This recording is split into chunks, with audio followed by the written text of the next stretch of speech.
বৃহত্তর কুমিল্লা অঞ্চলের সর্ববৃহৎ ফুটবল আসর লাখ টাকার গোল্ড কাপ ফুটবল টুর্নামেন্টের ফাইনাল খেলা অনুষ্ঠিত হয়েছে। বুধবার বিকেলে ব্রাহ্মণবাড়িয়ার নবীনগর উপজেলার ঐতিহাসিক লাউর ফতেহপুর খেলার মাঠে ফাইনাল খেলায় উদ্বোধক হিসেবে উপস্থিত ছিলেন হোমনা মেঘনা আসনের জাতীয় সংসদ সদস্য অধ্যক্ষ আব্দুল মজিদ। আমার কাছে ভালো লাগছে, এত সুন্দর খেলা আমি আসলে কোথাও দেখি নাই। আজকে প্রত্যেক বছর এই খেলা হয়, আমাকে এইভাবে দাওয়াত হয় না। এই বছর ভালো আমার দাওয়াত নাই, যদি জানতাম আমি যদি জানতাম এত লোক হয় আমি ইচ্ছে করে খবরে আসতাম। খুব সুন্দর খেলা হয়েছে। ফাইনাল খেলায় অংশগ্রহণ করেন ব্রাহ্মণবাড়িয়া জেলার কসবা অঙ্কুরি ফুটবল একাদশ বনাম কুমিল্লা জেলার গাঙ্গেরকুট ফুটবল একাদশ। লাখ টাকার গোল্ড কাপ ফুটবল টুর্নামেন্টের প্রধান পৃষ্ঠপোষক ব্যারিস্টার জাকির আহমদের পৃষ্ঠপোষকতায় এবারের ফাইনাল খেলাটিকে ঘিরে পুরো এলাকায় ছিল ব্যাপক উৎসব মুখর পরিবেশ। বিভিন্ন রাজনৈতিক দলের নেতৃবৃন্দ এখানে উপস্থিত, আওয়ামী লীগ, বিএনপি, জাতীয় পার্টি এবং বিভিন্ন উপজেলার চেয়ারম্যান, ভাইস চেয়ারম্যান, ইউনিয়ন পরিষদের চেয়ারম্যানরা। আমি একটা মানে অবাক হয়ে গেলাম, এই বৈরী আবহাওয়া উপেক্ষা করে এত মানুষ কোথা থেকে আসছে। এখনও যে মানুষ ফুটবলকে ভালোবাসে, আজকের এই ফাইনাল, এই বিগ ফাইনাল খেলাটি তার প্রমাণ।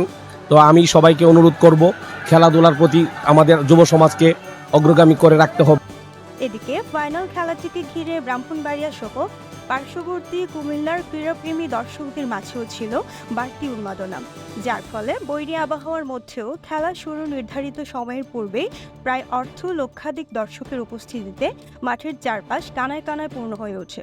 যে জনসমুদ্র তৈরি হয়েছে, এটা একমাত্র বেশি জাকির আহমেদের জন্য। আমরা ওনার পাশে আসি থাকবো।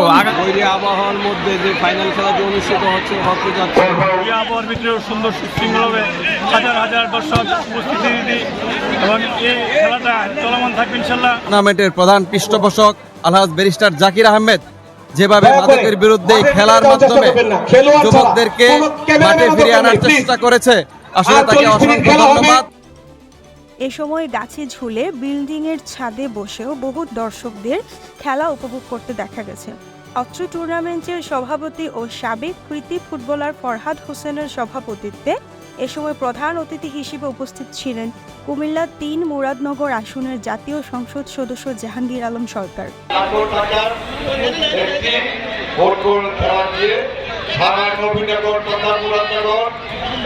এই অঞ্চলে আলোড়ন সৃষ্টি করে আছে।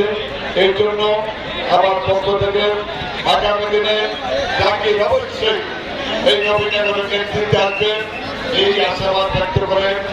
টুর্নামেন্টের সাধারণ সম্পাদক আতিকুর রহমান ও প্রধান সমন্বয়কারী নজরুল ইসলামের সার্বিক তত্ত্বাবধানে ফাইনাল খেলায় বিশেষ অতিথি হিসেবে আরও উপস্থিত ছিলেন ঢাকা মহানগর দক্ষিণ আওয়ামী লীগের ১ নং যুগ্ম সাধারণ সম্পাদক অ্যাডভোকেট কাজী মোর্শেদ হোসেন কামাল। খুবই খেলাটা উপভোগ করছে আর মানুষের এই উপস্থিতি আরো উপভোগ করছে। জাতীয় ফুটবল দলের সাবেক অধিনায়ক কায়সার হামিদ ও আশরাফ উদ্দিন চুন্নু, নবীনগর উপজেলা বিএনপির সাধারণ সম্পাদক হাজী নাজবুল করিম, নবীনগর উপজেলা পরিষদের নবনির্বাচিত ভাইস চেয়ারম্যান মাওলানা মেহেদি হাসান, মুরাদনগর উপজেলা পরিষদের নবনির্বাচিত ভাইস চেয়ারম্যান শাহিনুর রহমান শাহিন, হোমনা উপজেলা পরিষদের নবনির্বাচিত vice chairman Maqbul Hossain Pathan, barrister Mahmud Murshed, barrister Ashraf Rahman, barrister Shan Murshed, OC Mahbub Alam, UP chairman Jahangir Alam ও জাকির হোসেন, সাবেক ছাত্রনেতা আবদুল্লাহ আল মাসুম, ব্যাংক কর্মকর্তা শেখ শামসুদ্দোহা, অধ্যাপক মাহবুবুল আলম সহ আরও বহু গণ্যমান্য ব্যক্তিবর্গ উপস্থিত ছিলেন।